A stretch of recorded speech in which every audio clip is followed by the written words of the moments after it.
నమస్కారం కృష్ణప్రసాద్ గారు. మన జేసీ టీవీ సత్య టీవీ తరఫున ప్రేక్షకులందరి తరఫున స్వాగతం సుస్వాగతం. మనం ఇప్పుడు రాజకీయ రంగం గురించి మాట్లాడుకుందాం.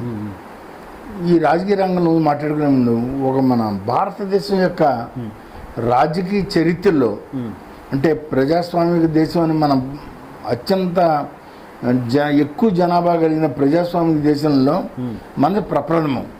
నిజంగా చెప్పాలంటే ఏందో రష్యా, అమెరికా, ఇంగ్లాండ్ ఇవన్నీ ఉన్నా ఆ దేశ జనాభా మన దేశ జనాభాతో పోలిస్తే చాలా తక్కువ. అవి డెమోక్రటిక్ కంట్రీసే, కానీ అక్కడ డెమోక్రసీకి ఇక్కడ డెమోక్రసీకి చాలా తేడా ఉంటుంది. ఇక్కడ విభిన్నమైన మతాలు ఉన్నాయి, విభిన్నమైన కులాలు ఉన్నాయి, తర్వాత ఇల్లిటరసీ ఎక్కువ ఉండి నిరక్షరాస్యత ఇవన్నీ ఉన్నా కూడా ప్రజాస్వామిక విలువను మనం కాపాడుకుంటూ వచ్చాం. దానికి కారణం ఏంటంటే డాక్టర్ బిఆర్ అంబేద్కర్ వీళ్ళంటే మహాశయులంతా కలిసి రచన రాజ్యాంగం విధంగా చెప్పాలంటే మనకు స్ఫూర్తి. It is a Bhagavad Gita of politics అని, ఇండియన్ పాలిటిక్స్ అని కానీ, లేకపోతే ఖురాన్ ఆఫ్ ఇండియన్ పాలిటిక్స్ కానీ, ఓ బైబిల్ ఆఫ్ ఇండియన్ పాలిటిక్స్ కానీ అని చెప్పచ్చు అనమాట. ఏదైనా సరే తీర్పు చెప్పాల్సి వచ్చినప్పుడు రాజ్యాంగం సర్వోన్నతం. ఏదైనా సరే దానికి లోపడే పనిచేయాలన్నమాట రాజకీయ వ్యవస్థ అంతా. అలాంటిది మన భారతదేశ చరిత్రలో రాజకీయ చరిత్రలో ఒక బ్లాక్ పీరియడ్ ఒకటి ఉంది. అదే ఎమర్జెన్సీ, చీకటి రోజులు, చీకటి రాజ్యం. రోజు 2 రోజులు కాదు, రాజ్యం. అది ఎమర్జెన్సీ అని చెప్పుకోవచ్చు. ఈ నాకు గుర్తున్న కూడా 75 జూన్లో స్టార్ట్ అయింది. జూన్ 25 77తో 77 మార్చి 23 అండి. మార్చి 23 వాటితో అంతమైంది. దాదాపు 2 సంవత్సరాలు. అంటే ఒక ఏప్రిల్ మే తీసేస్తే ఒక 2 నెలలు 3 నెలలు తక్కువ ఉండొచ్చు, కానీ దాదాపు 2 సంవత్సరాలు. అవును. ఈ టైంలో మొత్తం ప్రజల యొక్క ఫండమెంటల్ రైట్స్ అన్ని క్యాన్సిల్ చేశారు. ఏమండి, పత్రికా వ్యవస్థను రద్దు చేశారు. రద్దు అంటే సెన్సార్షిప్ ఎక్కువ. అదే సెన్సార్షిప్. వాళ్ళకి అనుకూలమైన వార్తలు తప్పించి వ్యతిరేకమైన వార్తలు ఎక్కడ రాకూడదు, తొక్కిపెట్టేశారు. అలాగే ప్రజల యొక్క రాజ్యాంగబద్ధమైన హక్కుని కాలరాచేశారు. దానివల్ల చాలామంది చాలా రకాలుగా ఎన్నో విధాలుగా సఫర్ అయ్యారు. ఇప్పుడు జనరేషన్లో అది తెలియకపోవచ్చు. ఎమర్జెన్సీలో చాలా మందికి ఎమర్జెన్సీ అంటే తెలియదు. ఎమర్జెన్సీ మీరు ఈరోజు ఆ ప్రస్తావన ఎత్తడం కూడా అవును నాకు విధంగా చాలా సంతోషం అనిపించింది. ఎందుకంటే ఇప్పుడు మీరు తీసుకోండి, సోషల్ మీడియాలో ఇలాంటి విషయాలు చాలా తక్కువ ప్రస్తావనకు వస్తాయి. ఇప్పుడు యూత్ని అడగండి, ఎమర్జెన్సీ అంటే ఏంటో తెలియదు, ఎమర్జెన్సీలో ఏం జరిగిందో తెలియదు. మనం భవిష్యత్తు తెలుసుకోవాలి, భవిష్యత్తులో బాగా వెళ్ళాలి అంటే వర్తమానంతో పాటు గతంలో మనం ఏం జరిగిందో కూడా తెలుసుకోవాలండి. తెలుసుకుంటే చాలా మందికి సంపూర్ణమైన అవగాహన అనేది ఏర్పడుతుంది. గతంలో మనం ఏ విధంగా తప్పులు చేసాం, భవిష్యత్తులో ఏ తప్పులు చేయకూడదు, ఎలా ఉండాలని కూడా ఒక అవగాహన కలుగుతుంది. అందుకే ఈ టాపిక్ మీరు ఎత్తడం జరిగింది. మంచి టాపిక్ తీసుకున్నారు గోపాలకృష్ణ గారు. అలాగేనండి. ఏమండి, ఇప్పుడు జనరేషన్లో ఎమర్జెన్సీ అంటే ఏంటి, ఆ ఎమర్జెన్సీ యొక్క బ్యాడ్ ఇంపాక్ట్ ఎలా ఉంది, ఏం జరిగింది అనేది మన చాలా మందికి తెలియదు. అలాంటి మన ప్రేక్షకులు అంటే తెలిసిన వాళ్ళు చాలా మంది ఉండొచ్చు. పెద్దవాళ్ళందరికీ తెలుసు, పెద్దవాళ్ళందరికీ తెలిసిందే, తెలియని వాళ్ళు కూడా ఉన్నారు. కాబట్టి అలాంటి తెలియని జనరేషన్ గురించి వాడు తెలియజెప్పాలి మిమ్మల్ని ఆ ఎమర్జెన్సీ చీకటి రాజ్యం గురించి, ఆ చీకటి కోణాల గురించి వాటిల్లో తెలియజేయవలసిందిగా మిమ్మల్ని కోరుతున్నాను. చాలా సుదీర్ఘమైన సబ్జెక్ట్ ఇచ్చారు గోపాలకృష్ణ. అయితే నేను కూడా ఏంటంటే ఈ పీరియడ్కి నేను చాలా చిన్నవాడినే. నేను కూడా స్టడీ చేశాను. స్టడీ చేసిందే ప్రేక్షకుల ముందు చెప్తున్నాను. అయితే కొంత ఇంట్రెస్టింగ్ సబ్జెక్ట్స్ కూడా చెప్తాను ఇక్కడ. ఎందుకంటే ఎక్కువ సినిమాలు లేకపోతే ఇలా అంటే కొంత వీళ్ళకి అట్రాక్టివ్ ఎక్కువగా ఉంటుంది. అసలు జరిగింది కూడా చెప్తాను. యాక్చువల్గా 1971లో ఎలక్షన్స్ జరిగాయండి. సార్వత్రిక ఎన్నికలు జరిగాయి, మొత్తం దేశం అంతా కూడా జరిగాయి. 1971లోనే ఇండియాకి పాకిస్తాన్కి మధ్య కూడా వార్ వచ్చింది. వార్ వచ్చినప్పుడు మనకి రష్యా అండగా నిలబడింది. అమెరికా పూర్తిగా, బ్రిటన్ ఇవన్నీ కూడా పాకిస్తాన్కి సపోర్ట్ చేశాయి. సరే, ఆ ఘన విజయం, అందులో బంగ్లాదేశ్ విడిపోవటం ఇవన్నీ జరిగిన తర్వాత ఒక విధంగా చెప్పాలంటే అప్పటికి 2 ప్రచ్ఛన్న దేశాల మధ్య అంతర్యుద్ధం జరుగుతుంది, ఇంటర్నల్ వార్, కోల్డ్ వార్. అది ఏంటంటే అమెరికా, రష్యా. ఇక్కడ వచ్చేప్పటికి రష్యా మనకి ఫ్రెండ్లీ కంట్రీ.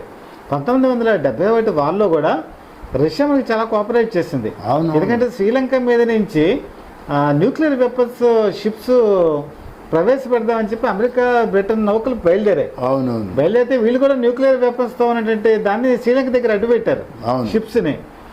అదొకటి మరి బాగా కోఆపరేట్ చేస్తుంది. అవును. తర్వాత అమెరికా ఈ 75 వచ్చేప్పటికి నిక్సన్ ఉన్నాడు. నిక్సన్, చిలియా ఇలాంటి దేశాలతో కూడా వాళ్ళ అక్కడ ఉన్నటువంటి అధ్యక్షుల్ని మార్చే ప్రక్రియలో భాగంగా ఇందిరాగాంధీ కూడా ఒక డౌట్ వచ్చింది. నేను విన్నది ఏంటంటే నిక్సన్ అమెరికన్ గవర్నమెంట్ మనకి యాంటీ, ఎందుకంటే మనం రష్యాకి ఫ్రెండ్లీ కంట్రీగా ఉన్నాం. కానీ అమెరికాకి కొత్త దగ్గర అవుతున్నామనే భావన ఏమో రష్యాకు ఉంది. ఎందుకంటే మనకి ఫుడ్ క్రైసిస్ వచ్చింది. ఫుడ్ క్రైసిస్ వచ్చినప్పుడు మనకి గోధుమలు మన అమెరికా నుంచి ఈ నిక్సన్ టైంలోనే మనం చేసినప్పుడు కేజీబీ కూడా మన మీద ఎక్కువగా నిఘా పెట్టడం జరిగింది. అసలు ఇందిరాగాంధీ మినిస్టర్స్లో కూడా చాలా మంది కేజీబీ ఏజెంట్స్ ఉన్నారంటారు. అదే క్యాబినెట్ మీటింగ్ అయిన తర్వాత ఏం జరిగింది ఏంటని కూడా చెప్పేవాళ్ళట రష్యాకి. అంతటి నిఘా వ్యవస్థ మెయింటైన్ చేసింది. ఈ అమెరికాకి దగ్గర అవుతుందన్న భావన అయితే ఉందండి వాళ్ళకి. సరే, అది పక్కన పెట్టేద్దాం. బేసిక్గా అసలు ఇంటర్నల్గా వచ్చేప్పటికి 1971లో ఒక కీలకమైన ఘట్టం ఏంటంటే 1971 ఎలక్షన్స్ జరుగుతున్నప్పుడు ఇండియా అంతా కూడా ఈ కాంగ్రెస్ పార్టీకి అనుకూలమైనటువంటి గాలులు వీస్తున్నాయి. ఇందిరాగాంధీ ఎంచుకున్నటువంటి నియోజకవర్గం రాయ్బరేలీలో మీకు పూర్తిగా వ్యతిరేక పవనాలు వీస్తున్నాయి. అప్పుడు మీకు రాజనారాయణ సింగ్ అని చెప్పి ఆయన ఉన్నారు అక్కడ. ఈ రాయ్బరేలీలో పోటీ చేసింది కూడా ఆయనే. అవునవును. ఆయన ఏంటంటే అప్పటికి అనేక ఉద్యమాలు చేస్తున్నారు. 85 to 90% ప్రజా మద్దతు ఆయనకే ఉంది. ఇది రిపోర్ట్స్ అయితే ఇందిరాగాంధీ రాయ్బరేలీ నుంచే పోటీ చేశారు. పోటీ చేసినప్పుడు అప్పుడు ఆవిడ గుర్తు ఏంటంటే ఆవుదూడ గుర్తు. అవును. అందులో ఆ ఎలక్షన్స్లో బంపర్ మెజారిటీ వచ్చింది. మళ్ళీ అధికారంలోకి వచ్చింది కాంగ్రెస్ పార్టీ. ఇక్కడ 1,00,000 ఓట్ల మెజారిటీతో రాయ్బరేలీలో గెలవడం జరిగింది. ఎవరు? ఇందిరాగాంధీ. కానీ ఈ రాజనారాయణ సింగ్ ఈయన ఏం చేశారంటే, కరెక్టే కదండి, రాజనారాయణ సింగ్ కోర్టుకు వెళ్ళారు. కోర్టులో ఏమని ఫైల్ చేశారంటే 3 రకాలైన ప్రధానమైన ఉద్దేశాలు. ఒకటి ఆవుదూడ గుర్తుని ఆయన అబ్జెక్ట్ చేశారు. రెండోది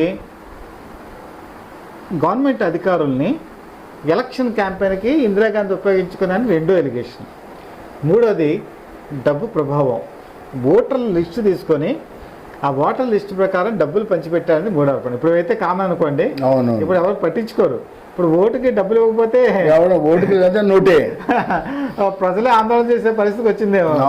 ఇప్పుడు చోట ప్రదర్శన కూడా జరిగాయి కదా. అప్పట్లో అలా ఓట్లు కొనటం అనేది ఆయన అబ్జెక్ట్ చేశారు.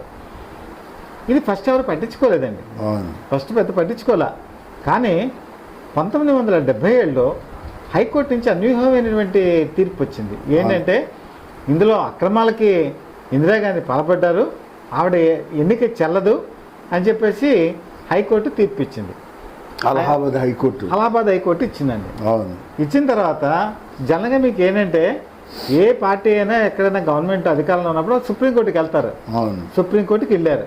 సుప్రీంకోర్టులో కూడా చాలా త్వరితగతిన 20 రోజుల వ్యవధిలోనే హైకోర్టు ఏదైతే తీర్పు ఇచ్చిందో ఆ హైకోర్టు తీర్పుని సమర్థించింది సుప్రీంకోర్టు. అయితే అక్కడ కాదు ప్రాబ్లం. అసలు ప్రాబ్లం ఎక్కడొచ్చిందంటే అక్కడ ఉన్నటువంటి హైకోర్టు తీర్పులో ఈవిడ తప్పు చేసింది కాబట్టి 6 సంవత్సరాల పాటు ఈవిడ ఎలక్షన్స్లో పార్టిసిపేషన్ చేయకూడదని హైకోర్టు తీర్పు ఇచ్చింది. డిస్క్వాలిఫై చేసింది. 6 సంవత్సరాల పాటు పోటీ చేయకూడదని చెప్పింది. కానీ ఒక ఎగ్జంప్షన్ మాత్రం ఇచ్చింది. ఒక 6 నెలల పాటు మాత్రం ప్రధానమంత్రిగా కంటిన్యూ అవ్వచ్చని మాత్రం చెప్పింది. కానీ ఇందిరాగాంధీకి ఆ తీర్పు నచ్చల. ఎందుకంటే 6 సంవత్సరాల పాటు మీరు ఎలక్షన్స్లో కనుక కంటెస్ట్ చేయకపోతే కాంగ్రెస్ పార్టీ పరిస్థితి, మరి తనే ప్రైమ్ మినిస్టర్గా ఉండాలి కదా. ఎవరున్నారు ఆల్టర్నేట్? అప్పుడు ఒకవేళ ఆల్టర్నేట్గా ఎదగనివ్వరు కదండి ఆవిడ. ఒకవేళ ఉన్నా కూడా ఇంకొకరు ప్రైమ్ మినిస్టర్ చేసే పరిస్థితి లేదు. ఉన్నారు ఎవరు వాళ్ళు రావడానికి ఇష్టం ఉండదు. ఎందుకంటే తను 6 సంవత్సరాల పాటు కనుక ఉండిపోతే వెనకబడిపోతుంది కదా, గుర్తుపెట్టుకోరు ఉండదు. వచ్చే ప్రైమ్ మినిస్టర్ పూర్తిగా కంట్రోల్లోకి వెళ్ళిపోతుంది. ఇది ఆవిడ భావన. ఏమైందంటే అప్పుడు ఆవిడకి ఏం చేయాలో అర్థం కాల. అప్పట్లో మీకు west Bengal chief minister Siddhartha Shankar Ray బేసికల్గా అడ్వకేట్. అవును. పశ్చిమ బెంగాల్ ముఖ్యమంత్రి సిద్ధార్థ్ శంకర్ రేని ఏ ఒపీనియన్ అయినా సరే లీగల్గా అడిగి తెలుసుకోవడం ఇందిరాగాంధీకి అలవాటు. ఇందిరాగాంధీ అతి సన్నిహితుల్లో సిద్ధార్థ్ శంకర్ రే కూడా ఉన్నారు. అవునవును. అలాగే ఆర్కే ధావన్ ఆయన ముఖ్య ఆంతరిక సలహాదారు. అవును. పిఏ అనుకోనండి, పోని పిఏ లాంటి వ్యక్తే. ఈ ఆర్కే ధావన్ సిద్ధార్థ్ శంకర్ రే ఈ పరిస్థితి అంతా వివరించింది ఆవిడ. ఇక్కడ ఉన్న పరిస్థితి ఆయన ఏం సలహా ఇచ్చారంటే 352 ఎమర్జెన్సీని పెట్టడానికి ఆలోచనకి సలహా అడిగింది. సిద్ధార్థ్ శంకర్ ఆలోచించి సిద్ధార్థ్ శంకర్ దానికి గ్రీన్ సిగ్నల్ ఇచ్చాడు. అప్పుడు ప్రెసిడెంట్ ఫక్రుద్దీన్ అలీ మహమ్మద్కి ఈ ఫైల్ని రెడీ చేసి పంపించారు, ఎమర్జెన్సీ ఫైల్. ఎమర్జెన్సీ అంటే మళ్ళీ ప్రేక్షకులకి మళ్ళీ కొంతమంది యూత్కి డౌట్. ఎమర్జెన్సీ అంటే ఎమర్జెన్సీలో ఫండమెంటల్ రైట్స్ ఉండవు. రాజ్యాంగంలో ఉన్నటువంటి ఏదైనా సరే గవర్నమెంట్ తన అధీనంలోకి తీసుకుంటుంది. ఎవరు క్వశ్చన్ చేయడానికి వీల్లేదు, గవర్నమెంట్కి వ్యతిరేకంగా మాట్లాడటానికి వీల్లేదు. ఫండమెంటల్ రైట్స్ ఎప్పుడైతే వైలేషన్ జరిగిందో ఎవరిని ఎప్పుడూ కూడా అరెస్ట్ చేసే హక్కు గవర్నమెంట్కి ఉంటుంది. ఇది ఎందుకు అరెస్ట్ చేశారని అడిగేటువంటి లయబిలిటీ కూడా ఎవరికి ఉండదు. ఎవరిని ఎప్పుడైనా ఏదైనా ఎమర్జెన్సీలో అరెస్ట్ చేయొచ్చు, అత్యవసర పరిస్థితి అంటారు. అదే ప్రేక్షకులకు తెలియాలని నేను చెప్తున్నాను. ఆ ఫైల్ని పంపించారండి. పంపిస్తే అప్పటికి రాష్ట్రపతిగా ఉన్నటువంటి ఫక్రుద్దీన్ అలీ మహమ్మద్ ఆ ఫైల్ చదవాల. ఆయన ఎక్కడ పెట్టాడో తెలుసా అండి సైన్? ఆయన బాత్రూమ్ టబ్బులో స్నానం చేస్తుండగా ఆ ఫైల్ మీద సంతకం పెట్టేశాడు. ఆయన ఏముంది, ఏం జరగబోతోంది, ఏమి చదవలేదుట, సంతకం పెట్టేశాడు. సంతకం పెడితే క్యాబినెట్ మీటింగ్ కూడా జరగల. తర్వాత క్యాబినెట్ మీటింగ్ అరగంట మాత్రమే జరిగింది. అరగంటలో ఎమర్జెన్సీ పెడుతున్నామని చెప్పింది అంతే. ఎమర్జెన్సీ ఎలా ఉండబోతోంది కూడా అప్పుడు క్యాబినెట్ వాళ్ళకి తెలియదు, ఏ విధంగా పరిస్థితులు ఉండబోతాయో తెలియదు. కాంగ్రెస్ పార్టీ పెద్ద తప్పు చేయబోతుందని కూడా ఎవరికి తెలియదు. వాళ్ళు చేసిన అతి పెద్ద తప్పు అదేనేమో. ఇందిరాగాంధీ జీవితంలో ఆవిడ చేసిన రాజకీయ జీవితంలో పెద్ద తప్పది, కాంగ్రెస్ పార్టీ చేసిన పెద్ద తప్పది. దాని ఫలితం తర్వాత 77లో జనతా పార్టీ బంపర్ మెజారిటీతో రావడానికి కారణమైంది. మొరార్జీ దేశాయ్ తర్వాత ప్రైమ్ మినిస్టర్ అయ్యాడు. మొట్టమొదటి non Congress government prime minister Morarji Desai అయ్యారు. Super majority. నార్త్లో నాకు తెలిసి 9 లోక్సభ స్థానాలు వచ్చాయి. మొత్తం 153 స్థానాలండి కాంగ్రెస్ పార్టీకి. 298 వరకు జనతా పార్టీకి వచ్చాయి దాదాపుగా, అటు ఇటుగా. అంత బంపర్ మెజారిటీతో వచ్చిందండి. అయితే ఎమర్జెన్సీ వచ్చేప్పటికి ఎప్పుడైతే ఎమర్జెన్సీ అధికారికంగా డిక్లేర్ చేయబడిందో అసలు మొత్తం మీకు ప్రతిపక్ష నాయకులుగా ఉన్న ఎల్కే అద్వానీ, మొరార్జీ దేశాయ్, వాజ్పేయి, జయప్రకాష్ నారాయణ ఒకే కొంతమందికి ఎగ్జామ్షన్ ఇచ్చారు. ఎవరు? చెన్నైలో కామరాజ్ అని ఆయన మాత్రం అరెస్ట్ చేయడానికి ఇందిరాగాంధీ ఒప్పుకోవాలా. కొంతమంది 2-3 మించి చివరికి కరుణానిధిని కూడా తీసుకెళ్లి ఎమర్జెన్సీలో వేశారు. స్టాలిన్, ఇప్పుడు తమిళనాడు ముఖ్యమంత్రిగా ఉన్న స్టాలిన్ గదిలోపెట్టి రోజు కొట్టేవాళ్ళట జైల్లో. కరుణానిధికి జైలు తప్పలేదు. అప్పటికి ఎంజి రామచంద్రన్ ముఖ్యమంత్రి అయినట్టున్నాడు. ఆయన ముఖ్యమంత్రిగా ఆ టైంలో ముఖ్యమంత్రిగా ఉన్నాడు ఆయన. ఇక్కడికి వచ్చేవాడికి కాంగ్రెసే ఉంది అధికారంలో మన ఆంధ్రప్రదేశ్లో. ఇది సార్ పరిస్థితి. అయితే వీళ్ళందరినీ అరెస్ట్ చేశారు. తర్వాత పేపర్లో ఆ రోజు 1975 జూన్ 25 కదండి డిక్లేర్ అయింది. కరెంట్ కట్ చేశారు, పవర్ సప్లై చేశారు. సిద్ధార్థ్ శంకర్ రే ఇవన్నీ చెప్పలేదండి. సిద్ధార్థ్ శంకర్ రే పవర్ కట్ చేయమని లేకపోతే ఇలాంటి సలహాలన్నీ ఆయన చెప్పలా. ఆయన మళ్ళీ వెళ్ళి ఇందిరాగాంధీతో మాట్లాడాడు. అప్పటికే చేయి దాటిపోయింది. ఇందిరాగాంధీ ఇంకా తనదైన ఊరికే సలహా వరకు అక్కడ అడిగింది అంతే. ఆ తర్వాత పవర్ కట్ చేయటం, సెన్సార్షిప్ వచ్చింది. సెన్సార్షిప్ అంటే మీరు పేపర్ని ఏదైనా సరే గవర్నమెంట్ ఎగనెస్ట్గా వార్త రాయడానికి వీల్లేదు. అక్కడ ఉన్నటువంటి డిస్ట్రిక్ట్ కలెక్టర్స్ ఆ పేపర్ని చూసేవాళ్ళు, అధికారులు కూడా చూసి ఇందులో ఏమీ లేదు అంటే అప్పుడు మీకు పేపర్ని ప్రింటింగ్ ఇచ్చాడు. పేపర్ కూడా ప్రింటింగ్ ఎప్పుడు అయ్యేదండి? పొద్దున 6-5 వరకు వచ్చేది కాదు పేపరు. 11-12 ఆ ప్రాంతంలో వచ్చేది. మెయిన్ అప్పుడు ఆంధ్రప్రభ. అప్పుడు ఆంధ్రప్రభ తెలుగులో ఆంధ్రపత్రిక, అవును, తర్వాత ఇది ఆంధ్రప్రభకి ఇంగ్లీష్లో ఉందండి, ఏంటది ఇండియన్ ఎక్స్ప్రెస్. అవును, ఇండియన్ ఎక్స్ప్రెస్ ఇంగ్లీష్ పేపర్. అవును, ఇవే కదండి. మేము రామ్నాథ్ గోయంకా అది అపోజిషన్ వాళ్ళదే. అపోజిషన్ వాళ్ళదే. అవును, చివరికి ఆర్టికల్స్ రాయడానికి వీల్లేదు కాబట్టి గవర్నమెంట్ మీద వ్యతిరేకత చూపించడానికి బ్లాంక్గా వదిలేసేవాళ్ళట. అంటే వాళ్ళకి ఎగనెస్ట్గా ఐటమ్ రాయలేదు కదా, నిరసనగా వాళ్ళు ఏం చేస్తారంటే పేపర్లో ఖాళీ ఒక సంపాదకీయం ఉందనుకోండి, ఖాళీ వదిలేసి మిగతా ఐటమ్స్ పబ్లిష్ చేసుకొని వెళ్ళిపోయేవాళ్ళు.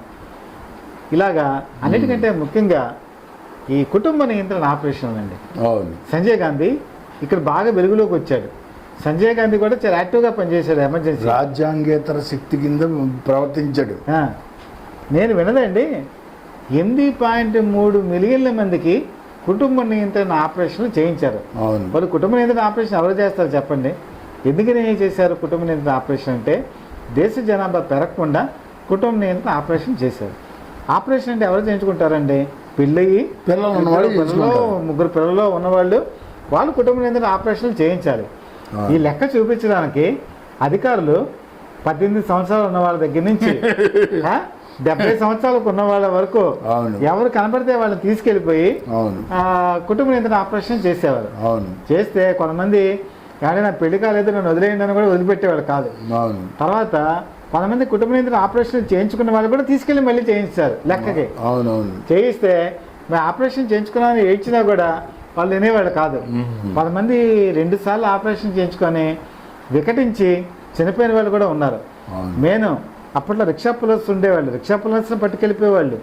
తర్వాత ఢిల్లీలో స్లమ్ ఏరియాస్ అన్నీ కూడా ఖాళీ చేయించారు. ఇక్కడ మల్టీప్లెక్స్ వస్తాయని చెప్పి ఢిల్లీలో స్లమ్లో ఉండే వాళ్ళందరినీ ఖాళీ చేయించారు. తర్వాత 40 రాజ్యాంగ పరంగా అమెండ్మెంట్స్ కాంగ్రెస్ పార్టీకి అనుకూలంగా చేసుకుంది. అదొక పెద్ద తప్పు అండి. తర్వాత ఎక్కడా కూడా ప్రశ్నించడానికి రైట్ లేదు. ఎవరైనా ప్రశ్నించారు అంటే తీసుకెళ్ళి జైల్లో పెట్టేసేవాళ్ళు, ప్రశ్నించకపోయినా జైల్లో పెట్టేసేవాళ్ళు అనుమానం ఉందంటే. ఏమండి మొత్తం ఎవరు కూడా నోరెత్తడానికి లేదు. ఆల్ ఇండియా రేడియో అప్పటికి దూరదర్శన్ కూడా ఉందండి, చాలా లిమిటెడ్. 2 కూడా వాళ్ళ పూర్తిగా వాళ్ళ కంట్రోలు. పేపర్లన్నీ వాళ్ళ కంట్రోలు. ఎగనెస్ట్గా వార్త రావడానికి వీల్లేదు, ఎవరు మాట్లాడటానికి వీల్లేదు, ఎవరు క్వశ్చన్ చేయడానికి వీల్లేదు. ఏమండి ఏం జరిగినా కూడా ఎవరు కూడా మాట్లాడడానికి వీలు, ఏం జరిగిందో కూడా తెలియని పరిస్థితికి వచ్చింది. బయట ప్రపంచానికి ఏమీ తెలియట్లేదు, దేశంలో ఉన్న వాళ్ళకి ఏమీ తెలియట్లేదు. ఆ రాజ్యాంగ హక్కులన్నీ కూడా పూర్తిగా కాలరాయబడ్డాయి. ప్రజలు ఏమీ లేని స్థితికి వచ్చేసారు. అధికారులు పూర్తిగా వాళ్ళు చెప్పినట్టే నడుచుకోవడం అంతే. ప్రతిపక్ష నాయకుల గొంతు పూర్తిగా వాయిస్ లేకుండా పోయింది. కాబట్టి ఇలాంటి పరిస్థితి నిజంగా నడిచింది అంటే మీరు నమ్ముతారా? అసలు నమ్మడం జరిగిందే కదా, అంత ఘోరంగా జరిగిందండి. అయితే ఇక ప్రేక్షకు అర్థం కావడానికి నేను కొన్ని ఎగ్జాంపుల్స్ చెప్తాను. ఎంతగా రాయబడింది అంటే సినిమాపరంగా చెప్తే ఇంకా బాగా అర్థమవుతుంది.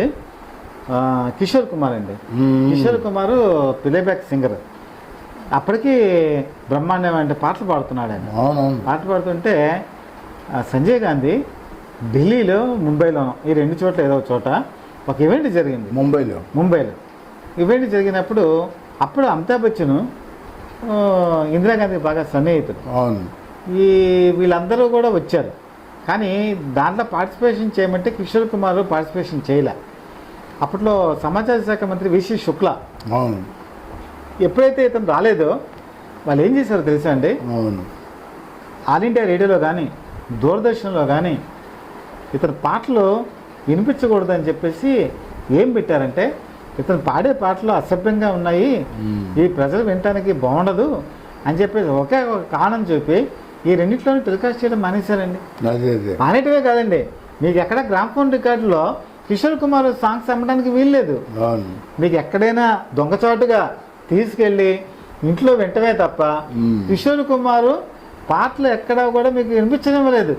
ఆల్ ఇండియా రేడియోనే కదా అప్పుడు ముఖ్యం. అప్పుడు మీకు దూరదర్శన్ కూడా ఎవరైనా లేదండి. అక్కడ ఎక్కడ మెట్రో సిటీస్లో ఏమైనా ఉందేమో కానీ మామూలు కామన్ మ్యాన్కి అసలు ఏం తెలియదు. ఓన్లీ దూరదర్శన్ ఇదే ఆల్ ఇండియా రేడియోనే. ఆల్ ఇండియా రేడియోలో బ్యాన్ చేస్తారండి. దూరదర్శన్లో అసలు లేదండి, పాటలే లేవండి. ఇంకో ప్లేబ్యాక్ సింగర్ అయితే ఆ 2 సంవత్సరాలకే వ్యానిష్ అయిపోయేవాడు. అవును. అతను అపూర్వమైనటువంటి ప్రతిభ ఉన్నవాడు కాబట్టి ఆ ఎమర్జెన్సీ పీరియడ్లో అలా గడ్డు కాలంలో అలాగే నెట్టుకుంటూ వచ్చాడు. తర్వాత మీకు అదే టైంలో షోలే 1975లోనే రిలీజ్ చేద్దామని జూన్లో వాళ్ళు సెన్సార్ పంపించారు. పంపిస్తే వాళ్ళు ఏం చేశారు, క్లైమాక్స్ వాళ్ళు అబ్జెక్షన్ చేశారు. ఇలాగ హింస ఎక్కువగా ఉంది ఇందులో, కాబట్టి క్లైమాక్స్ మార్చి అతను గబ్బర్ సింగ్ వెళ్ళి పోలీసులకు లొంగిపోయినట్టుగా పెట్టండి అన్నారు. అబ్బో సిప్పి మొరపెట్టుకున్నాడు, ఈ సినిమా కనుక ఇలా తీస్తే ఫెయిల్యూర్ అయిపోతుందండి, ఆ క్లైమాక్స్ ఆత్మ దెబ్బతినిపోతుంది అని చెప్పంటే లేదు ఒక క్లైమాక్స్ మారిస్తే తప్ప సినిమా రిలీజ్ చేయడానికి వీలేదన్న. వీలేదంటే ఆవిడ అమితాబ్ బచ్చన్ ఉన్నాడు అందులో హీరో.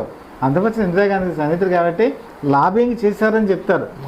లాబింగ్ చేసి అప్పుడు ఇందిరాగాంధీతో మాట్లాడి సంజయ్ గాంధీతో మాట్లాడి అప్పుడు అతి కష్టం మీద ఏమి ఇచ్చారంటే పర్మిషన్ హింస తగ్గట్టుగా చేయమంటే అప్పుడు మళ్ళీ తాష్కెంట్లో ఉన్నాడు సంజయ్ కుమార్. తాష్కెంట్ నుంచి పిలిపించి గబ్బర్ సింగ్ని మళ్ళీ బెంగళూరు దగ్గరికి పంపించి ఆ ప్రాంతంలో మళ్ళీ షూట్ చేసి క్లైమాక్స్ మార్చారండి. ఆ విధంగా కూడా క్లైమాక్స్ చాలా ఇబ్బంది పడ్డారు షోలే సినిమాకి. హిందీ సినిమా ఎవరైనా సరే అందులో పొలిటికల్ కానీ లేదా ఇంకేదైనా ఉంటే ఆ సినిమా రిలీజ్ అయ్యేది కాదండి. తర్వాత శత్రుఘ్న సిన్హా, అప్పట్లో ఉన్నటువంటి వాళ్ళు ధర్మేంద్ర, లేకపోతే దేవానంద్, యాంటీగా ఎవ్వరు ఏ సినిమా వాళ్ళు మాట్లాడడానికి వీలేదు. తెలుగు కానీ తమిళ్ కానీ తెలుగు సినిమా ఇండస్ట్రీలో ఉన్న వాళ్ళు కానీ ఎవరు కానీ మొత్తం అంతా సెన్సార్ పరిధిలోకి వెళ్ళిపోయింది. ఏ సినిమా రిలీజ్ చేయాలన్నా కూడా గవర్నమెంట్ నామ్స్ కరెక్ట్గా ఉంటేనే రిలీజ్ అవుతుంది. మా తెలుగులో మీకు ఒక వింతైన విషయం చెప్పిన, రామరాజ్యంలో రక్తపాతం అని చెప్పేసి కృష్ణ సినిమా తీశారు. సెన్సార్ దగ్గరికి వెళ్ళింది. అది సెన్సార్ దగ్గరికి వెళ్తే ఏం పెట్టారో తెలుసా అండి, రక్తపాతం అని ఉంది కాబట్టి ఈ సినిమా నువ్వు రిలీజ్ చేయడానికి వెళ్ళలేదన్నారు. అందుకే ఈ సినిమా ఏమో రిలీజ్ దగ్గర పడిపోయింది. పోస్టర్లన్నీ రక్తపాతం అని కొట్టేశారు. రామరాజ్యంలో రక్తపాతం. చివరికి ఆ రక్తపాతం తీసేసి రక్తపాసం అని చెప్పి పేరు పెట్టారు.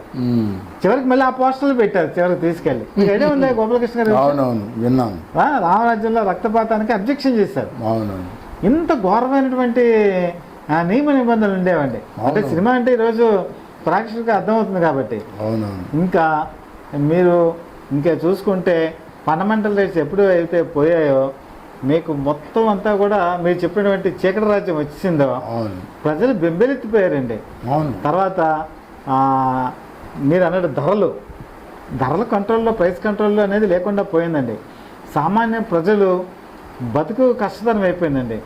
ఎందుకంటే నిత్యం కష్టపడే వాళ్ళకు కూడా వాళ్ళు ఏ రకమైనటువంటి ఇబ్బందులకి లోనవుతారో, ఎటువంటి పరిస్థితులకు లోనవుతారో, ఏ ఇంట్లో వాళ్ళు ఉంటారో, ఎప్పుడైతే మురికి వాళ్ళు లాంటివి తీసేస్తున్నారో, గరీబీ హఠావో అనే నినాదం మీకు గుర్తుండే ఉంటుంది. 1970లో గరీబీ హఠావో అనే నినాదం చివరికి ఆ పరిస్థితికి వచ్చేప్పటికి ఆహాకారాలు చేయలేనటువంటి పరిస్థితిలోకి వెళ్ళిపోయిందండి. వెళ్ళిపోతే చివరికి 1977 మార్చి 23వ తేదీన ఈ ఎమర్జెన్సీని ఎత్తేసి ఈ ప్రతిపక్ష నాయకులందరినీ కూడా విడుదల చేసి అప్పుడు ఎలక్షన్స్కి వెళ్ళిందండి. అంటే 1 year పోస్ట్పోన్ చేయడం జరిగింది. మన ఆంధ్రప్రదేశ్లో 42 స్థానాల్లో 41 స్థానాలు గెలుచుకున్నట్టున్నారు నాకు. 41 గెలిచాం, ఒకటి మాత్రం గెలవలేదు. నంద్యాలలో నీలం సంజీవ్ రెడ్డి గారు గెలిచాడు. అతి కష్టం మీద, అది కూడా అతి కష్టం మీద. ఈ 40 స్థానాలు రాబట్టి అక్కడ 153 వచ్చాయి. లేకపోతే 153 ఫిగర్ కూడా రాదండి. అతి ఘోరమైన పరాజయం అనమాట కాంగ్రెస్ పార్టీకి. అప్పుడు జనతా పార్టీ అధికారంలోకి వచ్చిందండి. ఇవన్నీ కూడా చాలామంది ఎమర్జెన్సీలో నా చిన్నప్పుడు చెప్పుకున్నప్పుడు నాకు ఎమర్జెన్సీ అంటే కూడా నాకు కూడా పూర్తి అవగాహన లేదు. పెద్ద అయిన తర్వాత నేను నాకున్న ఇంట్రెస్ట్ కొద్దీ ఒక్కొక్కటి చూసినప్పుడు ఏంటంటేనండి ఈ ఆశ్చర్యకరమైనటువంటి విషయాలన్నీ కూడా తెలిసాయి. ఇది కూడా ఈరోజు ప్రాక్టికల్ చెప్పడానికి కారణం ఏంటంటే ఈరోజు తెలుసుకుంటారు వాళ్ళు రాజకీయాలు అంటే ఈ విధంగా ఉంటుంది. ఈ విధంగా తీసుకొచ్చిన ఇందిరాగాంధీ తర్వాత ఘోర పరాజయం ఇవన్నీ కూడా చూడటం జరిగింది. అయితే ఇది ఓవరాల్గా చూసినప్పుడు ఒక మాట మీరు చెప్పాలి గోపాలకృష్ణ, నాకంటే మీరు చాలా సీనియర్, చెప్పండి. నిజంగా నిక్సన్ వల్ల అప్పుడు భయపడ్డారా, లేకపోతే ఈ కేవలం ఈ ఎలక్షన్స్కి భయపడి రాయ్బరేలీ గురించి ఇంత దుస్సాహసం ఎందుకు చేశారు? అసలు నిక్సన్కి భయపడటం అనేది అది మనం చెప్పలేని వ్యవహారం అండి. ఎందుకంటే టాటాలే కానీ దానివల్ల అంత అమెరికా డైరెక్ట్గా ఇన్వాల్వ్ అయ్యి ఏం చేస్తుంది ఇండియాలో టాపిల్ చేయాలి గవర్నమెంట్ని కూలది వస్తుంది అనుకోండి ఎవరు వస్తారు మిలిటరీ వస్తుందా మిలిటరీ వచ్చే పరిస్థితి లేదు దేశంలో భారతదేశంలో మిలిటరీ అధికారం చేపట్టే ప్రసక్తి లేదు కానీ అప్పట్లో ఒక మాట ఉండేదండి తన నేరం చేసి వాడు భయపడేవారు ఇందిరాగాంధీ ఉండొచ్చు ఎందుకంటే ఒక పక్కేమో ఇండియా పాకిస్తాన్ వార్ అయింది 71లో అప్పటి నుంచి అమెరికా బ్రిటన్ కొంచెం గురుగానే ఉన్నాయి అవునవును తర్వాత ఆ ఒప్పందం కూడా మనం అంతవరకు వెళ్ళి ఒప్పందం కూడా మనకు అనుకూలమైన ఒప్పందం ఏమి జరగల యాక్చువల్గా వాళ్ళు అంత చేసినప్పుడు కాశ్మీర్ కనుక పూర్తిగా విముక్తం చేయమని అడిగితే అయిపోయేది. అసలు వాళ్ళని అడిగేదే ఉందండి, అయిపోయింది అక్కడ దేరంటి మ్యాటర్. ఎందుకంటే మనం అక్కడ లాహోర్ వరకు వెళ్ళిపోయాం మనం అంతే వారిలో. అది ఇస్తే కానీ అది వదలం అంటే అయిపోయేది. ఆ రోజే మొత్తం ఆజాద్ కాశ్మీర్ మన చేతుల్లోకి వచ్చేది. ఆ అగ్రిమెంట్ కూడా ఆవిడ అంత గెలిచి కూడా ఆవిడ వదిలేశారు. చేయనివ్వలేదండి. అయూబ్ ఖాన్ కదండి అప్పుడు పాకిస్తాన్ ప్రెసిడెంట్. చేయనివ్వలేదు. అప్పుడు పాకిస్తాన్ మీద అంటే పాకిస్తాన్కి అనుకూలంగా అమెరికా అవును బ్రిటన్ ఉన్నాయి. కొంత రష్యా కూడా దీనికి ఎగ్నిస్ట్ గానే వర్క్ చేసింది. ఆ అగ్రిమెంట్ విషయంలో ఏదైతే లాల్ బహదూర్ శాస్త్రి విషయంలో జరిగిందో తాష్కెంట్ లో అదే అనుమానాస్పద మృతం అంటారు. అదే అనుమానాస్పద మృతే. అదే టైపు మళ్ళీ ఇక్కడ కూడా జరిగింది. ఎందుకంటే అనుమానాస్పదం కాదు, దీనివల్ల ఏంటంటే ఇండియా ఒక బలమైన శక్తి కింద ఆవిర్భవిస్తుంది.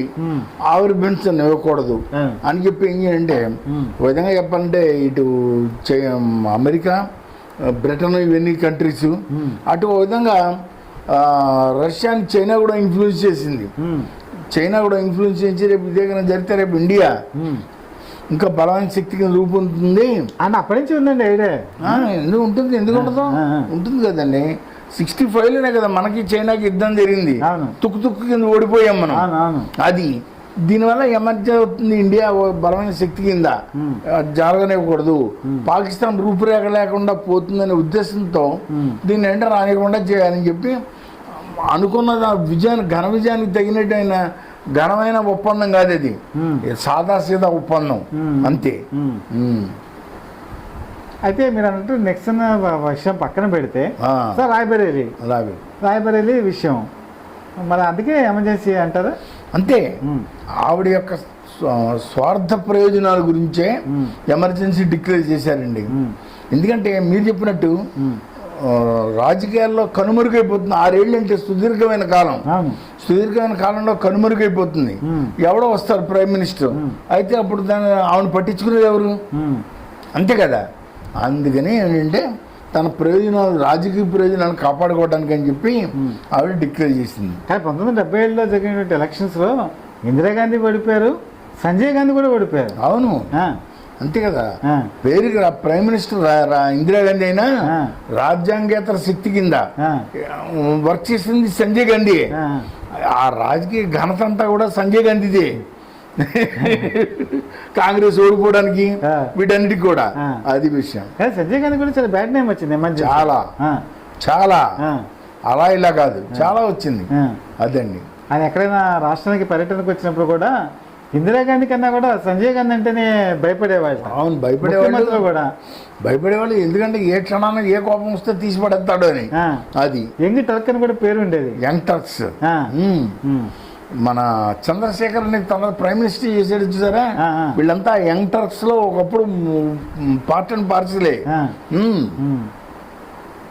అదే చాలా మంచి విషయాన్ని అడిగారు గోపాలకృష్ణ గారు. ఇది ప్రేక్షకులకి చాలా మందికి చాలా వరకు చెప్పగలిగాను అని అనుకుంటున్నాను. అవునవును. అయితే ఇంకా ఇంత ఉన్నాం, మనకున్న పరిమిత సమయంలో మనకి ఎక్కువగా అలా చెప్పలేము. కాబట్టి చెప్పాలంటే చాలా ఉంటుందండి. ఊరికే పై టచ్ ఇచ్చి దాని యొక్క నర్సళ్ళు, ఎమర్జెన్సీ అంటే ఇది, దాని కాన్సిక్వెన్సెస్ ఇవి అని అంతవరకు చెప్పగలిగితే మనం ధన్యులమే. అది ధన్యవాదాలు, చాలా చక్కగా చెప్పారండి, అందుకు ధన్యవాదాలు.